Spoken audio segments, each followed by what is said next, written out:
Welcome very, very much to Conversations. A dear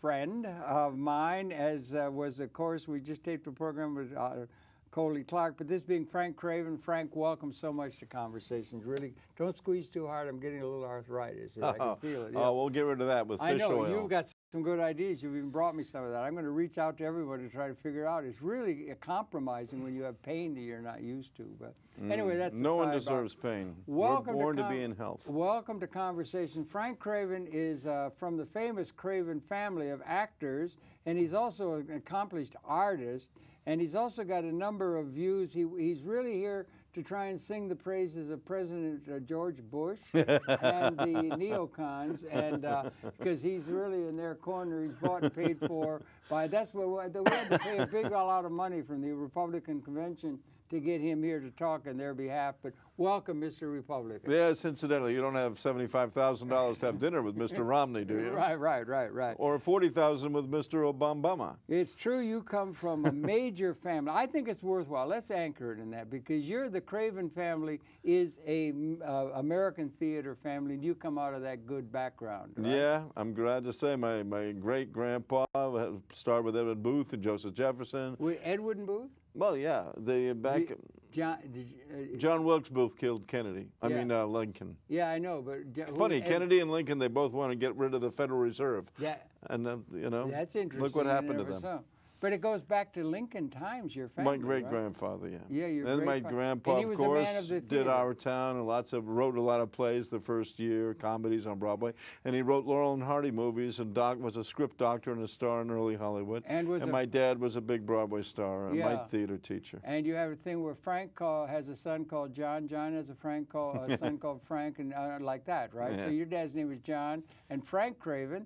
Did he win Academy Award for? They didn't have Academy Awards in my grandpa's day. It just started around the 30s. Yeah. His heyday was in the 20s and 30s. But he was the narrator for Our Town, wasn't he? Yeah, that won a Pulitzer Prize. It did, yeah. I mean, for the stage production, did they? Yeah, they toured it 2 years. It opened in 1938 and toured till 1940. My dad played the original George. Yeah. And there wasn't nepotism involved. In fact, Jed Harris, the director, didn't want my dad. Wanted my dad, and Grandpa said, no, you know, he's too young, let him play Howie Newsom or the milkman. And no, he said, John's the juvenile lead. Yeah. Yeah, but your granddad was a major figure in Hollywood in his heyday. Yes. And he was a close friend of W.C. Fields. Right, and all the stars. Letter in your house that I saw there addressed to, was it Dorothy? No, to my grandma. It was sort of a funny love letter. Was her name Dorothy? No, my mom's name was Dorothy. That's her. Yeah. Maisie, who was Grandpa's wife, actually first was married to Arnold Daly, and they brought George Bernard Shaw to the country in 1904. I have letters from George Bernard Shaw that are actually stage directions of his American debut. I'll be darned. But there was a letter from W.C. Fields. Yeah, a love letter to Maisie. And he said, I don't know how you could put up with that retrobate or something. It was really right in the you know. With Eskimo trouble.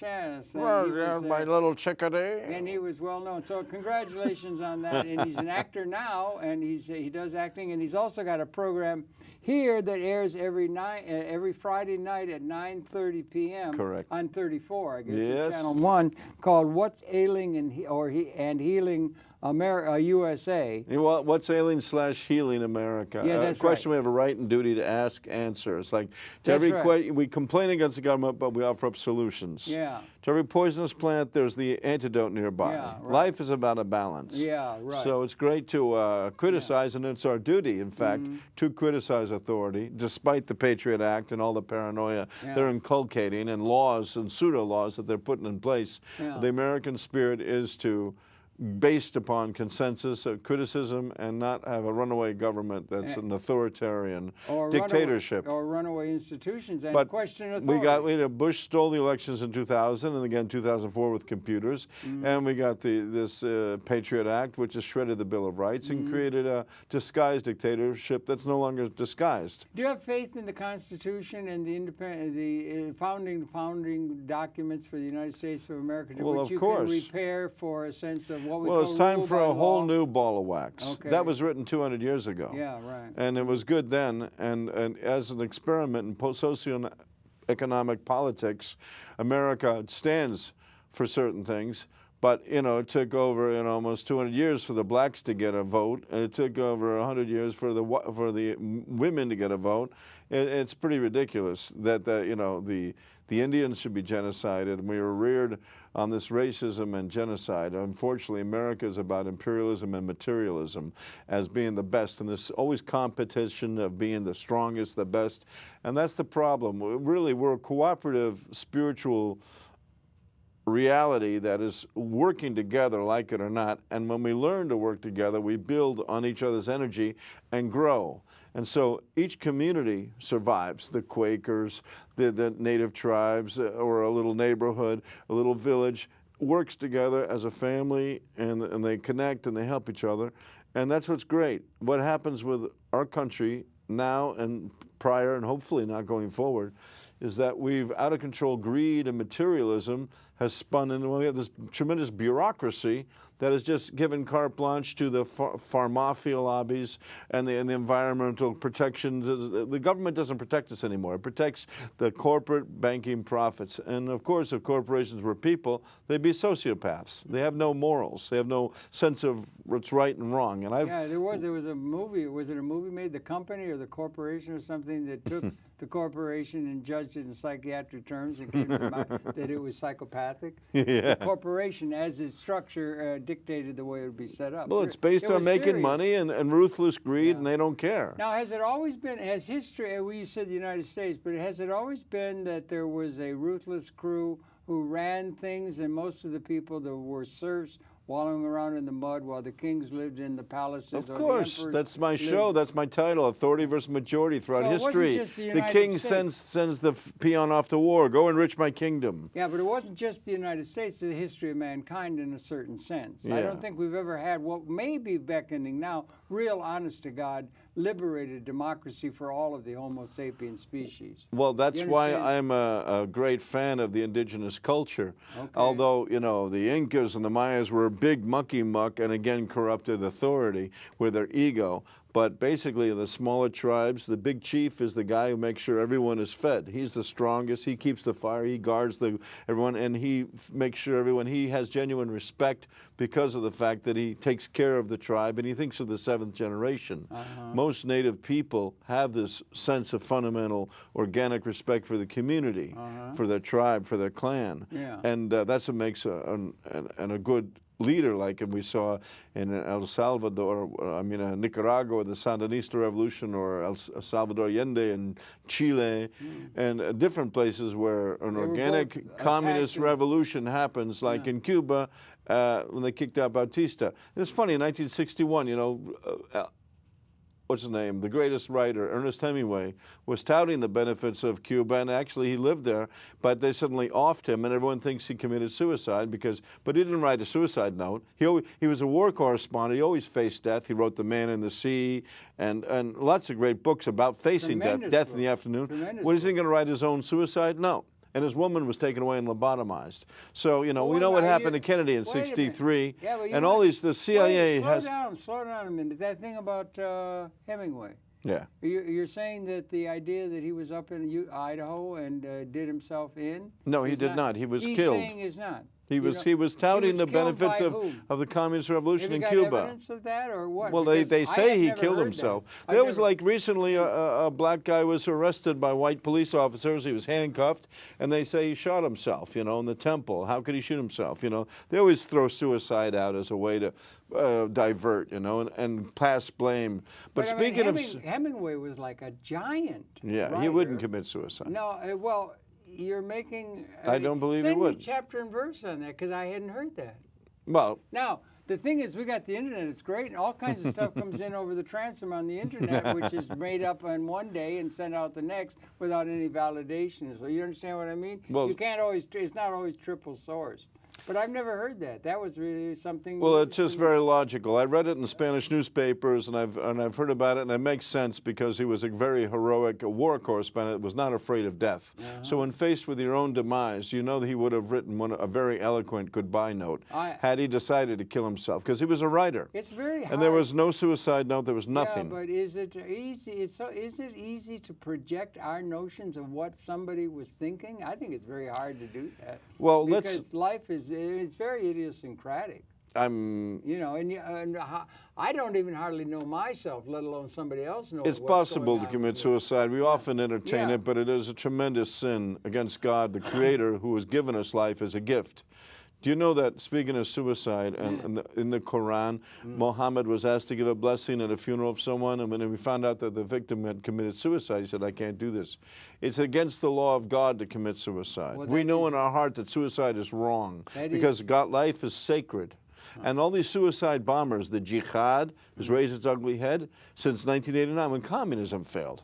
You know, the government gets $700 billion a year tax-free for the Pentagon, and now the boogeyman of communism, the Cold War's over in 1989. So all of a sudden, the past 20 years, we see this Islamic jihad and Al-Qaeda raise its ugly head, which is actually a perverted construct by the Pentagon to justify its war budget. Yeah, I think I agree with you on that very easily. Because good Muslims do not kill innocent people. That's another edict of the Quran. You do not. In fact, that's why Islam spread worldwide, because they took in prisoners of war and taught them math, science, and letters, and you see Arabic architecture, so fantastic. And they did, instead of barbarians that just kill the enemy and genocide everybody. No, there was a sense of we're working with the Almighty Creator. We must also respect women. If you want a woman, you marry her. No fornication outside of marriage. Oh, you want another one? Okay, no more than 4 wives. And she has a shelter and a home for the rest of her life. At that time, in 800 A.D., it was a very revolutionary concept. Yeah, I thought 600, but that's when it got started.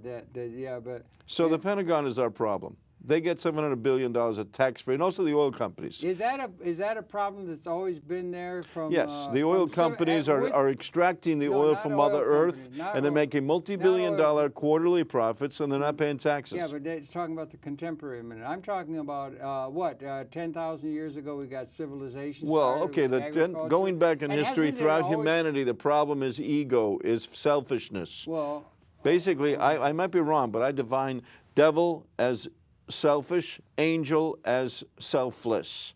You work for the community, or you work for yourself. That's pretty strong. Well, it's pretty simple. White. Let's make it simple. The Satanists don't believe in God. They believe in their own power. Material wealth, my ego, my power, and I'm about my money. That's what I see a lot of these multi-billionaires. It's a moral crime to be a billionaire. What are you doing with all that money? You want more and more and more. You have out-of-control greed. And that's what was in power now. Out-of-control greed and carte blanche to the greedy corporations. Yeah, well, let me get a word which is destroying the planet. Let me get a word in edgewise. Well, that's good. We turn the tables on you. Conversations with Harold Channer. Thank you for having me on. No, but I mean, what I was trying to get at was, we just finished with Coley. It was really, we're talking about things in a gestating way and everything, and it seems to me it's always been like that. It's not just the United States, or is it? Maybe it's a new dimension, but it's always been ever since the development of civilization, it would seem. We don't know very much what life was like wandering and gathering. I did do a dissertation on Bolivia and the Aymara culture, which was a cultural hearth, where it went over thousands of years and everything, but they developed a unique food complex, and it's a cultural hearth, the furthest from our roots in Africa. That was laid the foundation for Andean South America. But anyway, that's what I wanted to address. That I brought out some seeds. If you like, here's some watermelon seed gift for you. We should plant our own food. We're headed for a big food crisis next year. There's an unprecedented drought, and all we have to do is Reed Stowe taught us how to make sprouts out of the window, how to just grow your own food and be self-sustaining. Sprouts are very good, because of the threat of GMOs, genetically modified organism, which is fake food. Yeah, but that's another issue we can get to and everything. But back to that idea that, it's always, I don't think there's, once they got to civilization, you would get a power structure built up. And then you had a pharaoh, you had a Nebuchadnezzar, you had the kings of in medieval Europe, and there would be a power structure with a few people owning everything and having all the power, and everybody else were like serfs wallowing around in the mud. And we had very little collective capability of doing any better. It's very hard to imagine a really sophisticated way of life when you don't have indoor plumbing, or if you don't have electricity. Imagine trying to live without indoor plumbing, or without electricity, or without penicillin, or without the things that have developed, or it goes over time. So, but it's always been unjust. So we're not, if we're talking about an unjust system now, we're not talking about an aberration. We're talking about a condition that's been characteristic all of human history, are we not? Or not? I disagree. I think Okay, I think good. it's Then a that's very simple to live without plumbing or without penicillin. A, because we can have honey buckets with sawdust and make compost out of our waste, which is we should, to generate real soil, because we pesticided our soil out of existence, and we have to learn to work with our waste instead of dispose of it. And as far as penicillin and all these other drugs that are coming out, yeah, there's been advances, of course, in modern medicine technology, but basically this is the chemical factory right here. Okay, our brain understands exactly what's going on and knows how to make the adjustment. Let's make the premise a little bit different then, okay? Let's make the premise be that we're in a battle situation. You just had a terrible wounded leg that has to be cut off. Well, in the case of first aid, all right. In the case of first aid, we have to go to the hospital. Not first aid, but this is, and you're going to have your leg sawed off, and it's going to be done. You got a piece of wood you can bite on, and there's no anesthetic. Let's say before anesthetic. Right. Is there not some progress being made? Of course. Okay, that's the point I'm trying to make. Okay. Yes. Okay, and that is this the worst? Do you think the United States is setting a pattern for evil or assessment and so forth, or there was some advancement in terms of what the United States represented in 1776? Of course. America's the greatest country in the world. Okay. But what's happened is it's become the greatest, greediest, and ruthless country in the world.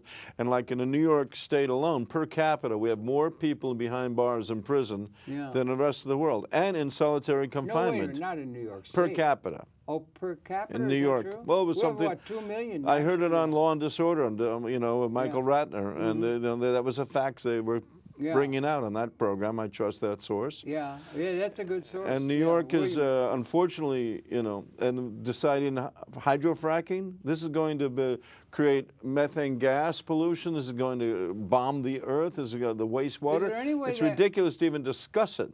I know, but is there any point in our thinking about being able to tap natural gas in an ecologically appropriate way? No, there is no there is no clean coal. No, there is no clean coal. There is no natural gas that's clean. There's no, and Mother Earth needs her gas and oils. I'll tell you what we can use. Does she need our There's oil and look gas? at 5 geothermal, hydropower, tides, turbines in the water. There's solar power. There's wind power. There's electromagnetics. Like maglev trains in Japan. High-speed rail, 500 miles an hour. We can be in Washington, D.C. in half an hour. Using the opposite magnetics. No. It's called maglev trains. Is that, I know they exist. High-speed rail. Is that a source of a generation of electricity? No. It's a way of locomotion and creating mass transit, and we put people to work, and it's eco-friendly, Harold. That's the key, to make a non-pollutant source of energy, which we have available to us. The planet is dying because we go into Iraq and Afghanistan and steal the resources and suck the oil out of the body. Mother Earth is a living creature. She's a living being in the universe, a colorful living being, and we can't keep pulling out her oil, her boulders, her rocks, her coal, her mountaintop removal. This stuff is violating Mother Earth, and it's disgusting. You're probably too young to remember 73 with any clarity. I don't know about that time. In 1973, Salvador Allende was killed, the first socialist elected president of Latin America, on September 11th. Also, don't forget Spartacus. Spartacus back in Roman times. There are people who put up but anyway, that was when there was the oil, OPEC got started, and the oil went to $100 a gallon or something, and everybody had a conniption fit. And saying, because it used to be 25 cents a gallon. Yeah, this oil cartel with Bush, Bin Laden, they're buddies, and they're the ones that put Carter to shame because of the oil crisis. Same oil as always, but under Carter, because he wouldn't play the war game, they turned off the oil and created the problem. Well, it was there, and what it did is it created a tremendous amount of interest in what is called ecologically appropriate alternate energy systems of automobile and automation, all the kind of stuff that would be independent of solar energy. I mean, independent of fossil fuels.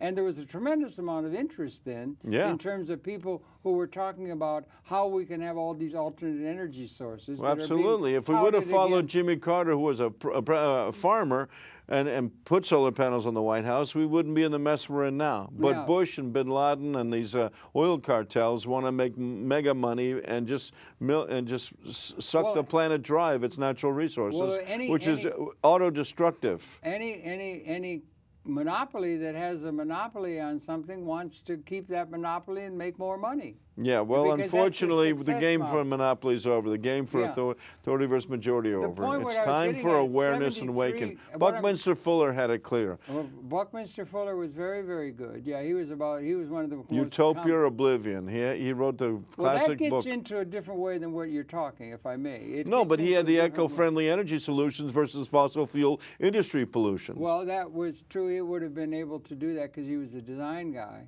But what I'm trying to get at is that in '73 there was a great deal. I remember I did programs. There were people who had electric cars, and there's photovoltaic, and all of these kind of things. And a great number of research things were going on, and they never were able to work out to be economically viable for the energy needs. It's because they're strong-armed by the energy companies. Don't forget Enron, how they blacked and browned out California. Halliburton, these people control. They want to make their money. Con Edison doesn't want. But Con Edison is backed up by the Gilboa plant up in the Catskills that has water going down and out, and the hydraulics of, like, if they just put turbines under the Niagara Falls, we would have a solution. We have turbines every waterfall. We have the solution. Windmills on the buildings, solar panels. Well, come on, we have the solution. That's what they said in They're fooling us. That's what they said. And they're going to have electric cars that are going to go 100 miles an hour and all that. And look at the Solandra fiasco. $520 million Obama gave, and then he lost it. And they declared bankruptcy. It's strong-armed and controlled by the oil companies. The point is that's our enemy. They're like the Pentagon. That's our problem. Okay, well, okay, fine. It was there then. And there were agendas they had and everything. But for one reason or another, despite all the people saying we can have an eco-friendly, alternate energy kind of pattern and everything, it was not able to establish itself. Well, too bad. We have to go forward. Long time. Why now? What's happened? Why? Because what's happened between now and then in a systems way that makes it possible for us to really seriously? We just talked with our Green Party candidate. Yeah, God bless her. God bless her indeed. And Jill Stein of the Green Party. Go forward, Miss Hunkela. Vote for them. Because can you imagine Mitt Romney and Obama? One of those guys are going to be a president. They raise $100 million for their bumper stickers and egomania. I mean, they're out of touch with reality. It's so absurd. Did you see Time Magazine the other day? They had a picture. Time Magazine's, I guess, the best of the ones that are left and everything. But they had a picture of the White House, and it had for sale, asking $2.5 billion because they're going to have $1 billion ad campaign to discover the presidency. And these guys are supposed to be patriots. Why are they criticizing each other? Why take that $1 billion and go to Haiti and fix the plumbing? Okay. My God, forgive the student loans. Let's really address the situation here. What I'm trying to get but Castro said it long ago. America's stupid. They think they play Republican or Democrat against each other, and they think they're free. Yeah. They're not free. We're bamboozled. What I'm trying to get at is '73. There was a great deal of talk about green. A lot of it. It was really thinking people were going to have cars that were going to go, and it would require battery. There were a lot of technological limitations to being able to achieve a green environment within an economic context in which the planet operated and the institutions that had it in place. It just wasn't in the cards. But my friend, you know this is, of course, a ruse, a hoax. Don't. That's what I'm asking. Come on, these multi-billionaires want to be millionaires, want to be multi-billionaires, want to be multi-billionaires, want to be trillionaires. These people are out of control, ruthless greed that keep a lid on reality. Haven't they always of course. No, haven't they always been the political and economic leaders? Harold, haven't 60 they years. always been that way? We split the atom. We've walked on the moon. Right. We know how to fix these things. Yeah. We can do it.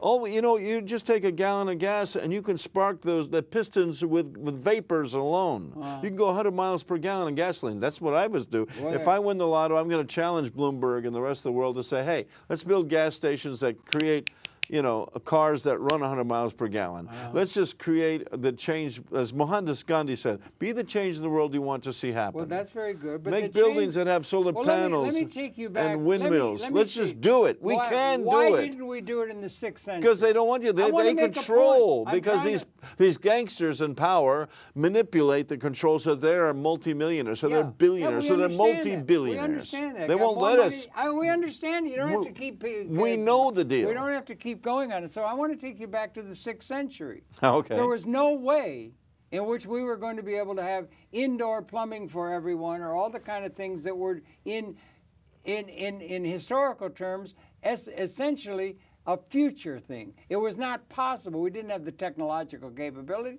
We didn't have the knowledge. We were ignorant in terms of all kinds of things that made possible progress in a certain way. Right. Now, to say that you can just overnight turn all the energy is going to be done by good eco-friendly things, I don't know that that's necessarily possible. Of course it's possible. We can live in a technological paradise if the government allowed it. Well, okay, now you're saying that and were we able to do that in 1920? Could we have done it? Could we have transformed? No, J.P. Morgan put the lid on Nikola Tesla that had free energy available. Okay, so and he went with, what was the name? So the premise you're making is that there is a conspiracy of the super Edison. rich, selfish bastards who are doing this in order to make money for themselves. There always has been. But that capability could have been either could have been realized much earlier, or could have been realized in a much more efficient way as we move through time and so forth. It has to be realized. It already is understood. The extraterrestrials have communicated with us. The intelligent sources at MIT, the secrets have all been patented off. As I say, Nikola Tesla 100 years ago had it clear. We understand that we have free energy available to us. Okay, well, that's another thing. Free energy is another thing. So it's a large conspiracy thing you're trying to do. That there's a super wealthy group that will just want to keep us all enslaved. Yeah. Yeah, that's what your thesis is, yeah? Okay. Also, people are afraid of change. You know, like 9/11 truth. Obviously, concrete doesn't burn, steel doesn't disappear in 10 seconds. Obvious. It's as obvious as nose in your face. But people don't want to admit. Yeah, that's another. They don't want to admit that my mother's a prostitute, my dad's a murderer, my authority, my government could do this. It's too big a handle to. And so what? Yeah, grow up. Face the music. Just think, like, for instance... we have criminals in the White House that manipulate the control of our consensus. So we don't have a real democracy. God bless Colea Clark and the Green Party, but they're never going to have a snowball chance in hell of getting over it because we got these devils that are creating perpetual war. I want to shoot Iraq with a camera and then be a tourist. I don't want to... I want to pray for the people of Afghanistan. I want to visit those. I don't want to bomb them. How can we live with this perpetual war? This is evil. It's out of control nonsense. Yeah, I think it's maybe a little bit overblown, the position you're taking and everything like that. How can it be overblown? Would you like a bomb dropping out of the blue, a drone? That's what the Pakistanis have to suffer. I know. What is that? What do you mean overblown? It's criminal. War is collective insanity. No, well, what I'm just sort of thinking is... taking a historical perspective and everything. Historically speaking, yes, war is inevitable. But in this day and age, war is not inevitable because we have communication. Wait a minute, you say war is inevitable, but it's not inevitable. From a historical perspective, yes, war was always important to defend the watering hole, and we must fight the enemy. It was glorious. Now, John and Yoko had it clear 40 years ago. War is over. We have satellite communication, and we understand that we're all brothers and sisters here. So we pray for Vietnam. We pray for Iraq and Afghanistan. We understand these people are suffering, and there's no reason for us to bomb and kill them. It's primitive and barbaric. But since Martin Marietta, Boeing, Halliburton, these defense contractors are making mega profits. They want to keep the war pot boiling. Yes, we understand that. Everybody understands it, don't we? War is over. John and Yoko had it clear. It isn't over. They're saying it's over. You can go and you can draw a little circle and say, I'm free, but you're not. Yeah, no, you are. You can do that. Jesus had it clear 2,000 years ago. There is no enemy. No. We're all brothers and sisters here in the name of God. Just laying out an enemy so you either have it clear or you don't have it clear. So I live in paradise. I'm in peace. I have Jesus in my life as my Lord and Savior. I have God in my life. I have John and Yoko as a good, and John Lennon and people that are interesting. Bobby Dylan had it right on the money. People that have brains and balls and backbone stand up for the truth. 9/11 truth, whatever is true. And it's true that we don't have to live with war. We don't have to live with criminals in the government. Since when? Since I don't know, since I say so. No. For me, I have it clear for me. You have it clear for you. Yeah. Everyone has their clarity and everyone's in their own little world. Yeah. But in reality, the mind control of television keeps us so snowballed into perpetual debt and buying cars we can't afford and living in a society that strangles us into keep working in this ruse, in this bamboozle. I'd like you to slow down a little bit because you're saying there is no enemy, and all you're doing is giving a whole litany of these terrible enemies. And you're saying there is no enemy. Jesus said there is no enemy. Right. I can't understand that. In a spiritual context, God sees us all as equal. Like we see grasshoppers or ants, all the flowers of the field, beautiful. They're all good. But from their perspective, like from the ground up, you're the enemy, you're this and the other. It's a prey and predator society that's feeding off each other, so of course there's enemies. But in reality, we're spiritual beings borrowing a body, and we're all brothers and sisters and reflections of each other. And the people who gives us the most challenges are the karma that we have to balance out. And that's why the Lord is the Lord, because even they crucified him, he says, forgive them. They know not what they do. These people, are twisted. Why can't you forgive as he said in his thing, why can't you forgive Exxon and the frackers? Well, Well, Exxon is a corporation. They passed the buck. All right, I can forgive Cheney and Bush and Rumsfeld for killing Celeste Torres Victoria, a person who taught me editing. Your friend also. She had to decide whether to jump 80 stories or get burned to a crisp, as did 3,000 neighbors and 343 firemen. These people were murdered by a premeditated murder. Cheney was at the helm of 9/11. They know this, and obviously, do you forgive him? Do you forgive of him? course, because he doesn't know what he's doing. He's not even a human being. He doesn't even have a heart. He has some kind of machine. He's a reptilian monster. He's a creature. He doesn't even belong on planet Earth. God bless him. Let him move on and go elsewhere. And the whole system. And Rumsfeld. These people, they authorize torture. They've taken my country and they have allowed. Suddenly, Julian Assange, thank God, he's in Ecuador and he's able to be free. But you know what? Thank God for President Correa. That has granted him asylum. The idea is this man, through WikiLeaks, has allowed the freedom of information and free flow of communication. That's our key going forward, transparency, to have a free government, to have a democracy, demos kratos, people power, and we have nothing to be afraid of. And I'm sorry, CIA, your days are over. I've always denounced you as a criminal thing that's put dictatorships in power and created pulled the rug out of democratic movements throughout Latin America, Africa, and it's time for us to come to clarity and transparency. You're saying their days are over? They're not over. Yes, they are. They're over. Well, fine. They have a big budget. They're going to. Okay, we're going to be strong on it. We're going to be arrested. You and I are going to Rikers Island. Right. So no. You can't just sit there and say you're gone because you say it. It is. The mind's a magnet, Harold. It attracts what it dwells upon. It creates the reality it believes in. So I'm in my little paradise, and I believe my truth, and you believe your truth. Yes, there's much to be paranoid, especially if you're black. God bless you. Trayvon Martin, Sean Bell, Amadou Diallo. These people are shot at point-blank range, and the police make off like bandits, and they get their pensions. And we live in a martial law police state now, with the biggest prison population more than ever. And it's terrible. And I don't know what this supposedly black man is doing in the prison. He's done nothing for our people. He hasn't released Mumia Jamal. He hasn't created anything. You're talking about Mr. Obama. Mr. Obama. Yeah, I don't see him as a black man. He's Mr. Bush regime carried on with the Patriot Act and more executive orders, created more corporate malfeasance and homelessness and busting medical clinics and marijuana clinics in California and God knows what. He's an out of control. Hopefully, I pray that his higher self comes into cognizance and he really starts doing proper legislation for the benefit of us all. But all he is a sellout to the banksters that have created foreclosures based on fraud, and the SEC as a money laundromat, finding each other, but no one goes to jail. We live in a corporate gangster government. As always we have. No. That's the point. No. When I was a kid, the Environmental Protection Patrols was out there to make sure we had environment safety. Now the supposedly environment protection are protecting fracking and coal and gas, exploration, pollution, chemtrails, fake food. We live in a totally perverted society that's devoted to money, devoted to the corporate whore. When did it make a turning? What was well, I think it was 1970 when we crossed that threshold, as Bucky said, about finding ourselves in a utopia oblivion, and also Jimmy Carter's eco-friendly energy policies were taken, and human rights policies were taken apart by Reagan and Bush. and suddenly Central America turned into a cesspool of bloodshed. And meanwhile, Carter allowed Daniel Ortega to topple Somoza and have the Sandinistas take over, and we were progressing, and it was a great, no foreign soldier died under his command. He was a World War II hero, commander of a submarine. He knew the horrors of war. Since then, we have these chicken hawks in power that send soldiers off to war. It's terrible. Yeah, okay, and when did it go bad? When was it good? When was it good, or at its best, and what caused it to go bad, if it has gone bad? Well, it was at its best in the 90s when we had the high-tech bubble and we had manufacturing in this country, cell phones, computers. Now it's all been outsourced.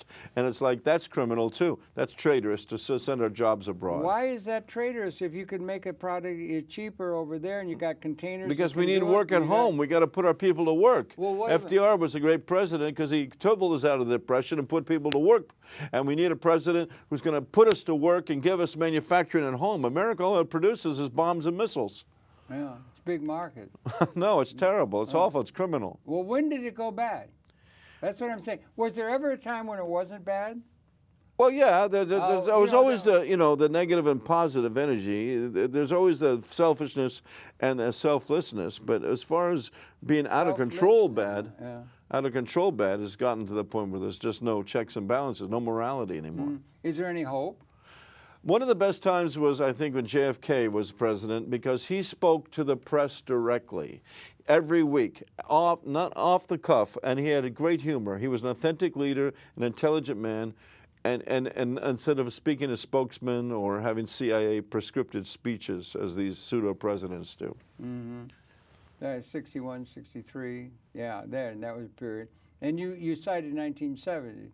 1970, yeah, and then 1976 to 1980. I agree with that. I have a different take on the. I heard you mention also extraterrestrials. Well, of course. Are you talking about extraterrestrials beings from outer space, or what does that mean? I thought I heard you say that. You respect Michio Kaku, don't you? Of course, yeah. Well, he's told us we have 100 billion star systems out there. We're not alone in the universe, Harold. No, and we have many galaxies like the Milky Way, and similar planetary systems like Mother Earth. So we're not the only ones on this planet. Well, and when you see crop circles where high math fractals happen like that, when you see UFOs and all this talk about, there's no doubt. Come on now. Well, okay, you've got a whole paradigm of thinking and everything like that that's sort of interesting. I've had experience with these people, with these extraterrestrials, and we are suffering the reptilian Anunnakis that are in the White House that have created stealth bombers and all this other crap. What's a reptilian Anunnaki? I've never heard of that. What is that? Yes, you have. Zacharias Sitchin wrote about it. David Ikes talks about it. What, shape-shifting or something? Shape-shifting, Anunnaki, reptilians. These are people that have been taken to the leader with the Roswell crash and have created, technologies that are invading the planet and invading the stargates of Iraq and putting chemtrails and trying to overtake our planet. Yeah. This planet is a playground of various extraterrestrials. They have Orions, Sirians, Pleiadians, Hathors. Many great ancient civilizations have come and watched and observed and used this as a free will universe. And this planet is a free will planet full of experimentation and freedom and beauty. But unfortunately, it's been overtaken by these monsters that are not human. That's what this painting is about, Pray for Rex. See, only a monster can kill a human being. And that's what Bush and... This is your painting, Pray for Iraq. Pray for Iraq. Yeah, that was a horrible business. They had huge demonstrations against it, and still they carried it out, right? Well, it's the idea that there are monsters that are invading and authorizing war. And what do we do with the corrupt leadership? Monsters meaning they're not human. What would happen, or how, and we want to give you a chance to play a harmonica. No, why not? Yeah, I got the different keys. But what would we do with the people who've been responsible and have all the power now over the institutions that are reified out of history and everything, and they are in place? What would we do with them if there was to be made the change, since they're such evil people?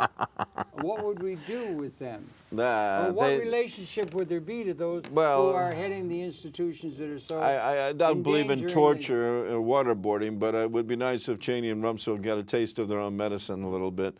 In a given moment, they should be incarcerated and detained. They're out of control murderers.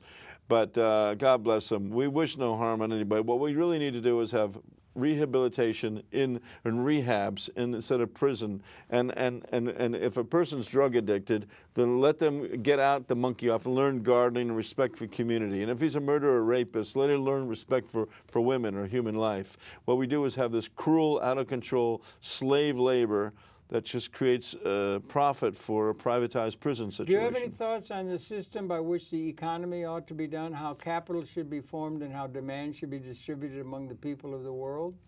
Eliminate it. Eliminate what? Economy, religions, and politics are all man-made artifices. Wait a minute, economics, religion, and politics? They're all artificial. They're man-made. Okay. They're not reality. I mean, they are reality, and we agree. It's a consensus agreement that the dollar is worth so much, and the peseta is worth so much, and the peso so much. You know, and it's a market and we have institutions that fluctuates, and then you play the market like a casino. So you buy low, sell high, and you make money, and you're rich. You go to the casino, you go to Wall Street, and you make money, and you work the system. It's a very simple reality. Unfortunately, it's not working anymore. Well, it did for a while. Well, to say it doesn't work, there's something so because the natural resources of the planet have almost been depleted. There's climate change going on like unprecedented, like never before. Wow. The month of July 2012 is now the hottest on record. Yeah. Also, there was 38 suicides in the military, 12 National Guard and 26 Marines, higher than ever. And every day a soldier commits suicide. Why? Because there's something inherently wrong, systemically wrong with the war. War is evil. It's collective insanity. You're having a general, across-the-board critique of everything, in a sense, in terms that exists, right? And yeah, but we also look at the solution. We have the solution. Okay, what is the solution? What is the solution? For what? For the systematic change that is required in order for us to get into a living pattern, and in turn with what the future requires if we're to survive or prosper as a species into the future, rather than wipe out conscious evolution through weapons that are able to stop the evolutionary process itself. In this crucial moment that's been here since about 1970, we've been wandering in the wilderness. In this period, we can look back on that, we can see it. What is to be done to achieve the living repattern, which might resonate to another level of understanding in the universe than that which we've been in throughout the human experience of 200,000 years on this planet, or the destruction of the evolutionary process and conscious understanding within the universe, existentially understood. What's to be done? We learn from the bees that work in community. We learn from the native indigenous elders that know how to build community. We know, basically, it's respect for life. We respect life instead of destroy life. In America especially, we cheerlead war and rah-rah high testosterone competitive sports and whatnot, versus being respectful for the fact that we all are connected and we have to work together.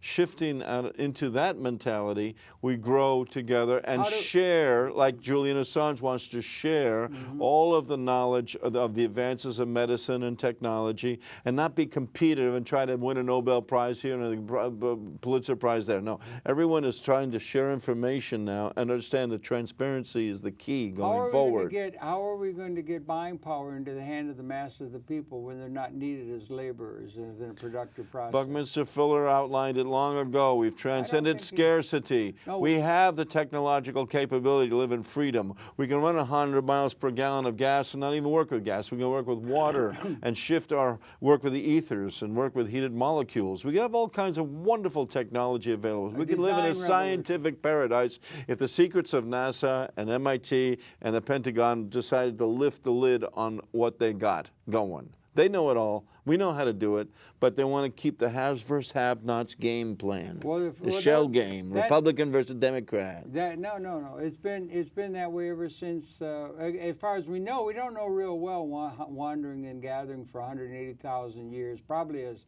prey for the most part in a world. We were born out of the caves 200,000 years ago, and all the resources were here. Yeah. They were all here. All the oil, everything was here. There was good soil. But we had to learn how to do it. We had to interface with it, and an ability to extend consciousness and make the world different. So now we're building to a point where we can now, with weapons that happened after civilization started, first thing they did was a political class wanted the intellectuals to give them a weapon system to give them advantage over another group that they could go and conquer or exploit or co-opt. Right. And that still holds. In terms of well, you see, mankind, especially white man, no, but that's just, the time of macho man is over. Mankind are ego selfish, want to be a control freak. No, I'm sorry that that's not over. That's been the history of civilization. But it's no woman, divine feminine goddess power is taking over. It's time for the woman, divine goddess, to work forward and have a new consciousness on this planet. Well, okay, that macho mentality is over. Well, it's not. Well, okay, it still holds. It's fading out. Okay, that's interesting. We're at the end times of this crap that we've been suffering. Well, that crap is called the human experience. The human experience has been a lot of crap. Years. A lot of evil, selfish crap. James Joyce had to say history is a nightmare of injustice from which I'm attempting to awaken, which gives a sense of progress to what's going.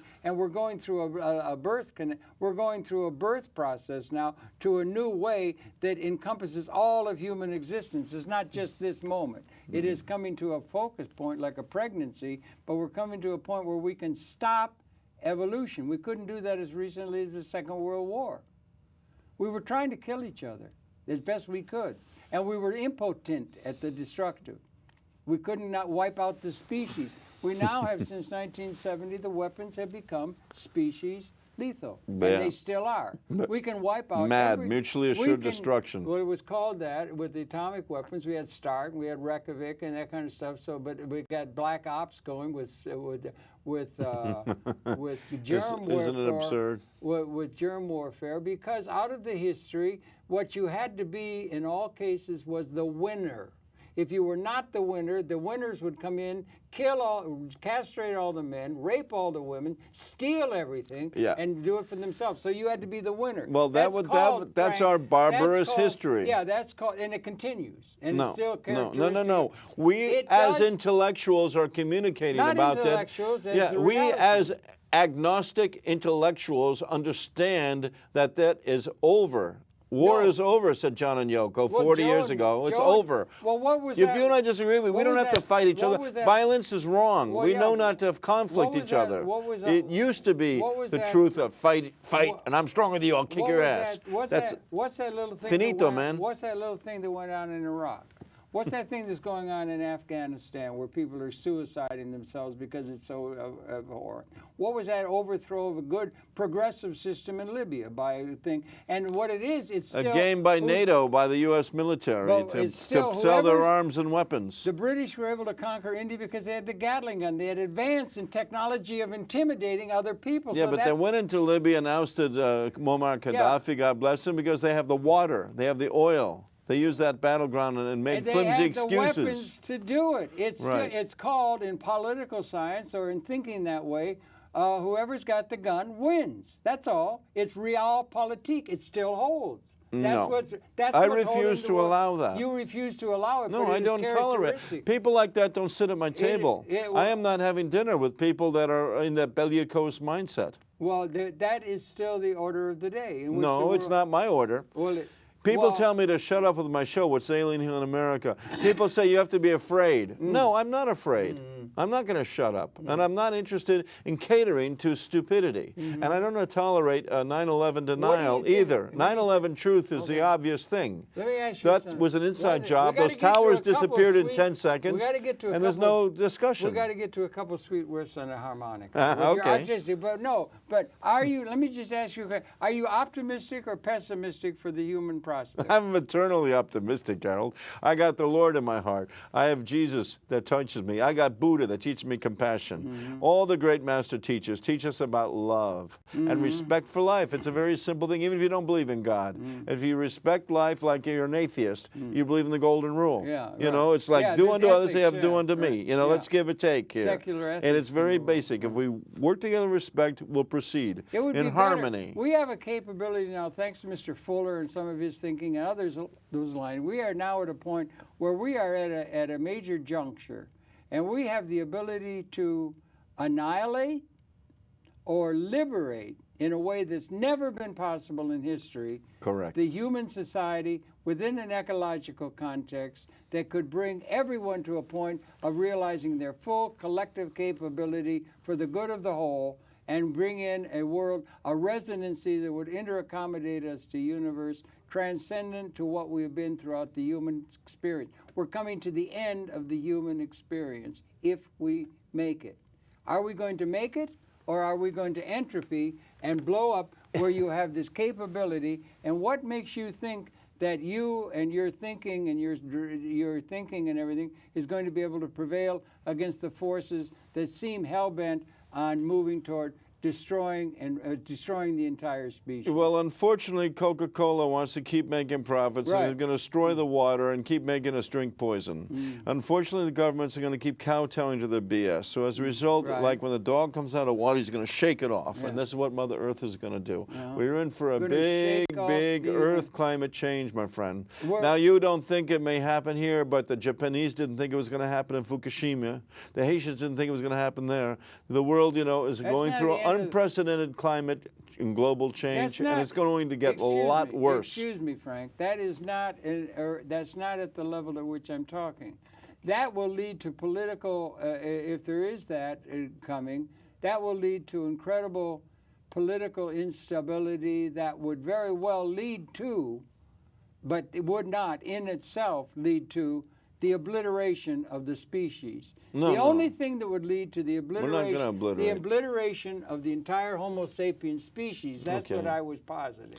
Well, it's possible. It is the weapon systems that exist and are in the hands of people who are protecting an outdated system and way of thinking that will not or cannot understand that we've transcended scarcity or there's a new world possible because they're entranced to the old order, which has always been the history of mankind. What is needed in order for us to get out of that swoon? That Friedrich Nietzsche said, relax, take a chill pill, have fun, have a sense of humor. Don't take it so seriously. People are like tight-fisted and tight, you know, they're into their hatred and they can't get out of their consciousness, you know, just relax and know that this is a cosmic game, you know. We're in eternity, you know, if you believe in eternity, that time is that there is no such thing as time. There's a beginning, middle, and end, to our physical identity, but in reality, we're spiritual energy that's eternal. Well, okay, if you believe this is a game. Well, those are creation stories that we've brought to deal with our self-reflective consciousness. But the extension of that in technology is that Homo sapien appeared 200,000 years as a species. We may be coming to the end of that period. Well, then that's fine. Everything comes to an end. 99.9% of all species that have ever existed have gone extinct. Yeah. Look at the dodo bird, and a lot of species have extinct. The white tiger. There was a species. Human beings might have to extinct themselves too. If they're going to keep raping the planet. There was a species of which the Homo sapiens species was developed called Homo habilis, about 1 million years ago, out of which we emerged. We were contained within an earlier species in terms of the temporal developments on this planet. We've now reached a point where after 200,000 years of humanity, Homo sapien, where we're now coming to the point where we're coming to a decisive point of we are again coming to a point of being able to transcend, and I think you're right, identifying year 1970 is likely to be seen year one if we make it. If we make it. But that if we make it is a huge question, and it involves virtually every single institution that exists that is out of date because it's coming out of a period of realized scarcity. We've transcended that ontologically or existentially, and we've also transcended the period when we were protected against mass extinction at our own hand of the entire species. That is the time we were either blessed or cursed to be born into. Despite the Chinese saying it's bad to be born into such, we're born into that time. And I ask you, what do you think? Do you think we're going to make it? Or do you think we're just going to join entropy? And perhaps it happened to other systems where anti-entropic function was functioning against the laws of thermodynamics or not. This is not your normal time of history. And to put everything in terms of normal history is just too small a pattern in which to deal. I believe we're in for a rough ride. There's going to be a lot of tragedy, and the electromagnetic grids of the poles of the planet are going to shift soon. And we're in for a lot of major climate change. But this human species per se will survive. You do think that? Oh, absolutely. I know I've planted a lot of fruit trees in high mountain and in I've deserts. helped you do a couple. And I'm looking forward to being one of the survivors. But if I'm not, that's okay. No, the experience survives, and the Akashic record. And the Akashic record. Yeah, there's it's all recorded. Everything we say and do and think is part of a mind of God. Yeah, okay. And God records everything and sees everything at all times. The Akashic record, yeah, I like that. Okay, listen, you're an artist as well as an actor and all of that. We haven't even got in. We're talking all this other stuff. Well, this is my painting. Yes, never forget the pet goat. Don't you know. Never forget the pet goat. Mr. Bush talking about. And the painting behind you is called the American. This is your Pray for a work of a rock pray. But listen, why don't you take us out with music? Can you? You've got a sense of. Well, I'm going to share with you. Do you know how to make them play? Yeah, I got all the keys here. You do. And those are like the chakra energies. Yeah, you know. Right. You know. You heard about the chakra energy we wheels? only got about 3 or 4 minutes. Well, you know, like there's 7 glands. Yeah. There's 7 notes. There's 7 days of the week. It's the mysterious number 7, the Seal of Solomon. Okay. And so we have like A is a good like blues feeling. Do it.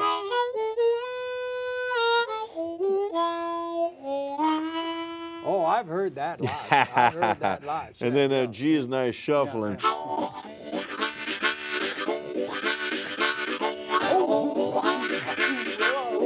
hallelujah.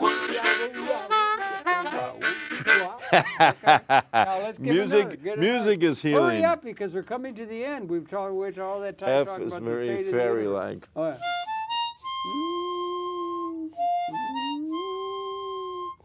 Oh, when the saints go marching on in, I'm gonna be in that number when the saints go marching, and that's better than C. Okay, the countdown is done.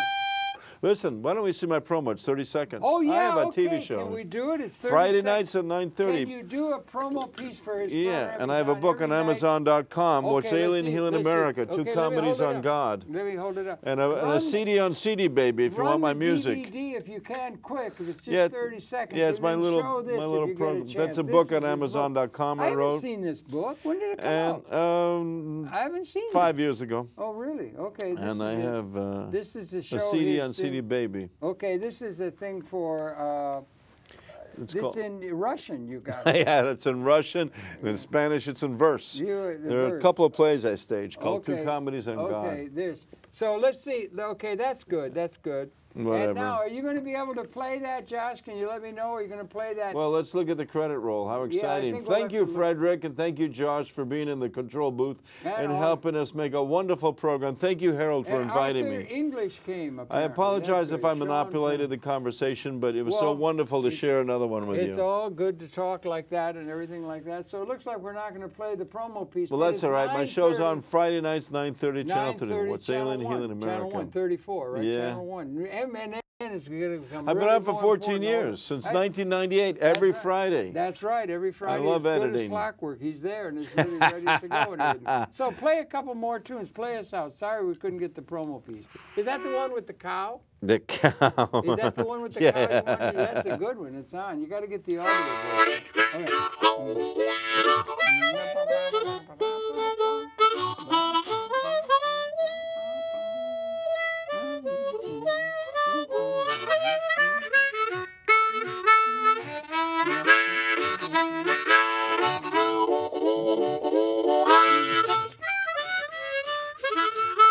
What, me worry? I'm not going to worry. What's to worry? Isn't music wonderful? Yeah, music it's healing. It's great. You know? And we are musical. We are art. We are living paradise, Harold. You know, even though we got this malevolent government that wants to get into corporate greed and their own ego, the truth is we're all angels incarnate, having fun. It's a cosmic game. We're eternal energy, man. Thank you for coming in and giving this boost to all of the corporate, let's have faith. The corporate political current leadership of our world so much and being so much a puppet in Please, their hands. Mitt Romney and Obama, shake hands. If you're patriots, stop competing with each other. Stop raising $100 million to criticize each other. Get a reality check. Take that $100 million and fix the plumbing of Haiti and forgive the student loans. Come on, let's put eco-friendly energy solutions. Did you get that all down to both both party conventions and the typeform committees, and then you get that down. Let's race it off tonight, Frank. Let's get it the Green Party, they got real issues. The Green Party might be the closest thing to it. So, okay, your pleasure again, Frank Craven,